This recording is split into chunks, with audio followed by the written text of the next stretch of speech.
Hello future doctors, कैसे हैं आप? Welcome back to the channel. Today is day 2 of 10 minute series of this channel. So let's begin. आज हम cover करेंगे animal kingdom के phylums, जिसमें हमारा फर्स्ट एवर फाइलम है पॉरीफेरा। Phylum Porifera. तो आइए 10 मिनट्स में इसको कंप्लीट करते हैं। The members of this phylums are commonly known as sponges. Sponges आपने देखा होगा, जिससे हम बर्तन वगैरह धोते हैं, ये सब स्पॉन्जेस। कॉमनली भाषा में आप देखोगे sponges. They are generally marine, mostly fresh water, mostly asymmetrical animals. These are primitive multicellular organism and have cellular level of organisation. देखिए, बेसिकली अगर आप कोई भी फाइलम पढ़ रहे हैं तो उसमें आपको कुछ कुछ चीज़ें आनी चाहिए, आप उसको नोट डाउन कर लिया करो। जैसे कि आपको पता होना चाहिए कि वो कौन से, उसकी ऑर्गेनाइजेशन क्या है ना, उसकी ऑर्गेनाइजेशन क्या है। तो आपको इससे ऑर्गेनाइजेशन आपको पता चल गया कि ये कौन सी ऑर्गेनाइजेशन है, इसकी सेलुलर लेवल है ना। तो ये सेलुलर लेवल हो गया। हम एक एक करके पहले सारे फाइलम्स को कवर करेंगे आगे कुछ वीडियोस में, देन आफ्टर एक मैं आपको चार्ट बनवाऊंगी जिसमें आपको क्लियर हो जाएगा। और आप फिर देखिए, sponges have a water transport और कैनाल सिस्टम। अगेन इंपॉर्टेंट, आप देखिए कि उसमें डाइजेस्टिव उसका क्या है, वो कैसे डाइजेशन अपना कर रहा है। तो इसमें क्या हो गया, वाटर कैनाल सिस्टम। अगेन ये बहुत इंपॉर्टेंट है, वाटर कैनाल सिस्टम, जिसको मैं अभी आपको एक्सप्लेन करती हूँ। पहले इसको एक्सप्लेन कर देती हूँ मैं, देन आफ्टर हम आगे पढ़ेंगे। देखिए, ये है water canal system of Porifera. ये एक बेसिक सा डायग्राम है, जिसको आप अगर आप चाहें तो आप स्क्रीनशॉट इसका ले सकते हैं। ओके, देखिए ये आपका एक डायग्राम है जो कि एक स्पंज का है, ठीक है। और ये है पूरा उसका डाइजेस्टिव सिस्टम। उसमें डाइजेस्टिव सिस्टम में बेसिकली क्या होता है, ऑस्टिया, जिसको हम माइन्यूट पोर्स होते हैं जिसके थ्रू वाटर अंदर जाता है, स्पॉन्जोसील एंड ऑस्कुलम, ये तीन चीज़ें होती हैं। अब आप देखिए, ये जो इनर मोस्ट पार्ट है, इनर मोस्ट पार्ट ये होता है आपका स्पॉन्जोसील। एंड ये जो आपके माइन्यूट रेड कलर के जो पोर हैं, ये आपको दिख रहा है, इसको बोलते हैं हम ऑस्टिया। ये भी है, माइन्यूट पोर्स हैं। माइन्यूट मतलब छोटे छोटे छेद होते हैं ये, जहाँ से पानी जो है वो अंदर जाता है। यहाँ से पानी अंदर जाता है, देखिए यहाँ से आप देख रहे होंगे ना, यहाँ से जो है वो वाटर अंदर जाता है। कई सारे ऑस्टिया होते हैं इसमें, और सबसे पानी अंदर जाता है, ये देखिए, आप देखते रहिए, है ना। और इसमें ये जो है, ये कांटेदार जैसा जो भी है, इसको हम बोलते हैं दे आर स्पाइनिकल्स, या आप इसको कॉलर सेल बोलते हैं, कॉलर सेल्स, जिसको हम also which is also known as choanoderm. डम तो मतलब आपको पता होगा, डम मतलब होती है लेयर। जैसे आप स्किन हो गई थी, ये भी डर्म है ना। तो ये डर्म मतलब हो गया हमारा वॉल या लेयर। तो ये सबसे जो इनर मोस्ट लेयर होती है, इसको हम बोलते हैं क्वानोडम्स। इसमें होते हैं क्वानोसाइट्स। ये बेसिकली एक तरीके से मतलब कांटे टाइप की होती हैं, है ना। इसके अंदर होती हैं कांटे टाइप की क्वानोसाइट्स। और आपका ये जो है, ये वाला पार्ट, ये है ऑस्कुलम, जिसको हम एग्जिस्टिंग पार्ट बोलते हैं, है ना। यहाँ से एग्जिट हो रहा है, ठीक है। यहाँ से वाटर जो है वो एग्जिट होता है। क्या एग्जिट होता है, वाटर। तो मतलब आप देख रहे होंगे वाटर कैनाल सिस्टम मतलब एक ही जगह पे सब हो रहा है। यहीं से ये अपने आप वाटर को अंदर डाल रहे हैं, यहीं से ये बाहर निकाल रहे हैं। मतलब वाटर कैनाल सिस्टम एक ही सिस्टम है। मतलब जैसे ह्यूमन का है, आप देखोगे, आप माउथ के थ्रू किसी भी फूड को आप इंटेक करते हैं, एंड एनस के थ्रू आप उसको रिमूव करते हैं, है ना। माउथ के थ्रू इंटेक करते हैं और एनस के थ्रू ही हम उसको एक्सक्रीट करते हैं। तो ये तो ह्यूमन का हो गया। लेकिन आप जब इसका देखोगे तो इसमें वहीं से आपका एंट्री भी हो रही है, वहीं से आपका आउट भी हो रहा है ना। ऑस्टिया से आप अंदर ले रहे हो, वहीं पे जो भी प्रोसेसिंग हो रही है वहीं हो रही है, उसके बाद वहीं से H2O आपका जो है वो बाहर निकल जा रहा है, ठीक है। अब आप ये देखिए, ये इंपॉर्टेंट है, आप इसका पाथवे देख लीजिए। ऑस्टिया से एंट्री होगी। ऑस्टिया क्या है, छोटे छोटे जो छेद टाइप के हैं, वहाँ से एंट्री होगी। आपका स्पॉन्जोसील जो है, जो कि हम बोलते हैं, ये आपका बीच वाला पार्ट स्पॉन्जोसील, मतलब ये जो खाली वाला पार्ट है, ये वाली पार्ट, ये वाला पूरा पार्ट, यहाँ से आपका क्या होगा, यहाँ से यहाँ पे जाएगा। उसके बाद फिर ऑस्कुलम के थ्रू बाहर निकल जाएगा। ऑस्कुलम के थ्रू क्या होता है, एग्जिट कर जाता है वाटर, है ना। ये जो ऊपर वाला जो पोर होता है, ओपनिंग जो होती है, ये अपर पार्ट की ओपनिंग होती है।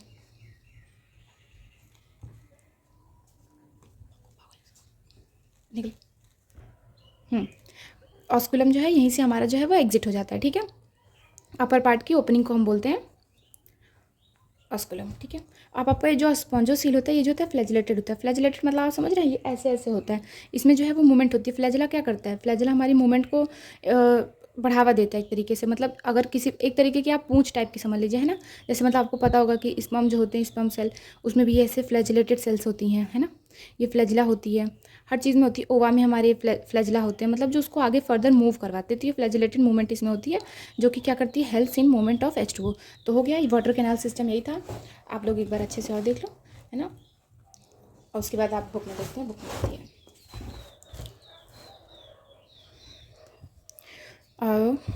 Water enters through the minute pore ostia in the body fall into the central cavity.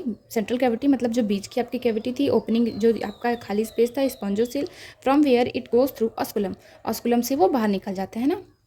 This pathway of water is helpful in food gathering, respiratory exchange and removal of waste. Very important. किस में ये pathway help करता है? Food की gathering में, respiration में and removal of waste. ऐसा नहीं इसके पास कोई अलग से रेस्पिरेटरी सिस्टम या कोई भी अलग से इसका डाइजेस्टिव सिस्टम या कोई कुछ भी नहीं है, इसके पास एक्सक्रीटरी सिस्टम भी नहीं है। सब कुछ जो है वो एक ही चीज़ में हो रहा है, एक ही सिस्टम, एक ही प्रोसेस के थ्रू हो रहा है, वो है वाटर कैनाल से, है ना। अब choanocyte cells line the spongocoel and the canals. Digestion जो है इसमें इंट्रासेलुलर है, बहुत ज़रूरी है इन टर्म्स को क्लियर कर लेना, इंट्रासेलुलर, क्योंकि आप आगे पढ़ते जाओगे इंट्रासेलुलर, एक्स्ट्रा सेलुलर। इंट्रा मतलब होता है अंदर, और सेलुलर मतलब सेल के अंदर, मतलब जो डाइजेशन आपकी सेल के अंदर अंदर ही हो रही है। यहाँ पे मैंने लिख रखा है, आप देख लो क्या कह रहा है, within the cell. Intracellular means within the cell, cell के अंदर ही जो डाइजेशन हो रही है उसको हम बोलते हैं इंट्रासेलुलर। उसके बाद the body is supported by skeleton made up of spicules and spongin fibre. Spicules की बनी होती है, स्केलेटन है जो इसका, ये भी आप याद कर लो, डायरेक्ट क्वेश्चन होगा। सेक्सेस जो है इसमें सेपरेट नहीं होते, मीन्स ये हर्माफ्रोडाइट्स हैं। मतलब कि इसमें मेल भी इसी में होता है, फीमेल भी इसी में होता है। अनलाइक ह्यूमन की, जैसे ह्यूमन मेल अलग होते हैं, फीमेल अलग होते हैं, लेकिन इसमें क्या होता है कि मेल भी सेम वही होते हैं और फीमेल्स भी वही होती हैं ना। That is eggs and sperms are produce by same individual, मतलब एक ही इंडिविजुअल है, वही भी स्पर्म बनाएगा, वही ओवा बनाएगा, उसी के अंदर फर्टिलाइजेशन भी होगी। दे रहा है कि स्पॉन्जेस रिप्रोड्यूस एसेक्सुअली, रिप्रोडक्शन का मोड इसमें क्या है, asexual, by fragmentation and sexually bye formation of gametes. Sexually बनाता है, अगर उसमें एसेक्सुअल रिप्रोडक्शन हो रही है तो वो फ्रेगमेंटेशन के थ्रू हो रही है, अगर उसमें सेक्सुअल रिप्रोडक्शन हो रही है तो वहाँ पे गैमेट्स की फॉर्मेशन होगी, मतलब स्पर्म एंड ओवा का फॉर्मेशन होगा, फर्टिलाइजेशन होगी, एंड देन आफ्टर वो उसका रिप्रोडक्शन होगा, है ना।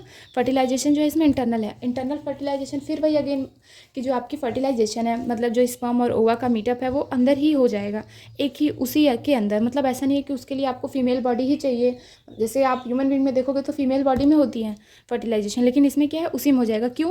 क्योंकि इसके सेक्सेस ही सेपरेट नहीं है, तो फिर क्या ही होगा। And development is indirect, having larval stage which is morphologically distinct from the adult. इसमें डेवलपमेंट भी है जो वो पहले उसमें होती है, सबसे पहले ये लार्वा स्टेज में जाता है, देन आफ्टर फिर ये एडल्ट में चेंज होता है। मतलब जैसे कि आप बटरफ्लाई को देख लो, उसका वो जो कैटरपिलर वाला फॉर्म होता है ना, फिर उसके बाद वो बटरफ्लाई बनती है। ह्यूमन के केस में क्या है, बेबी हुआ, बेबी बड़ा हो जाएगा, तो ऐसा तो है नहीं कि वो पहले किसी लार्वल स्टेज में था फिर वो बड़ा हुआ, है ना। तो ये इसमें पहले लार्वल स्टेज होती है। मतलब आप इसमें याद क्या कर लो, एक मिनट पीछे भी दिया है, पहले एग्जाम्पल याद कर लो फिर मैं बताती हूँ।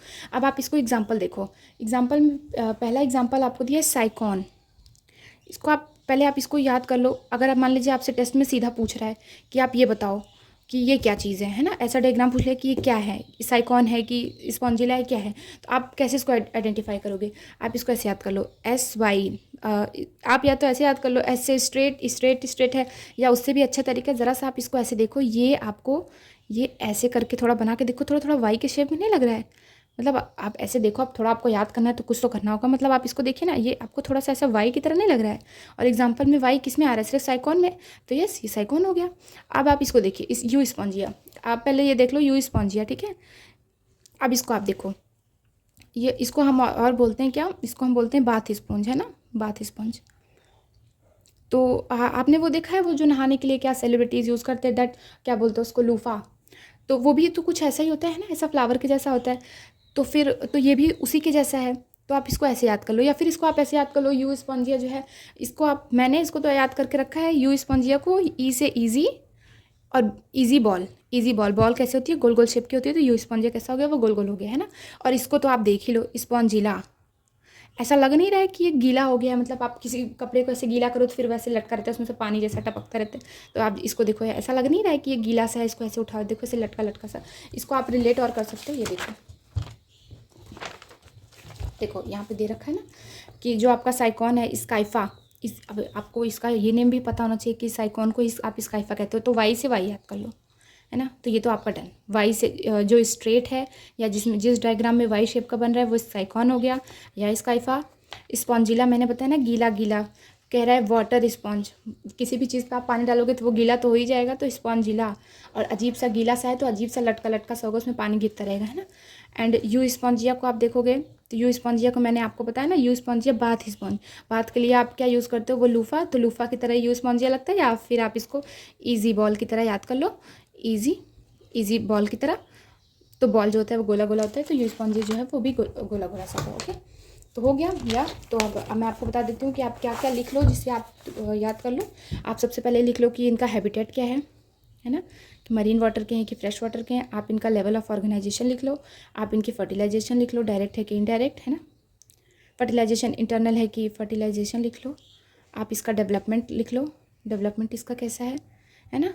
और क्या ही लिखोगे, और आप इसका मोड ऑफ रिप्रोडक्शन वगैरह या एक्सक्रीटरी, जो भी इसकी एक ही इंपॉर्टेंट चीज़ है वह है वाटर कैनाल सिस्टम, जो कि आपको याद होना चाहिए, है ना। बहुत कन्फ्यूजन होता है, आप इसमें आगे पढ़ोगे कि वाटर कैनाल और वाटर वस्कुलर सिस्टम दो चीज़ें होती हैं, जिसमें वाटर कैनाल सिस्टम जो है वो हमारा पॉरीफेरा का है, वाटर वस्कुलर जो है वो काइनोडर्मेटा है, तो वो हम आगे कवर करेंगे।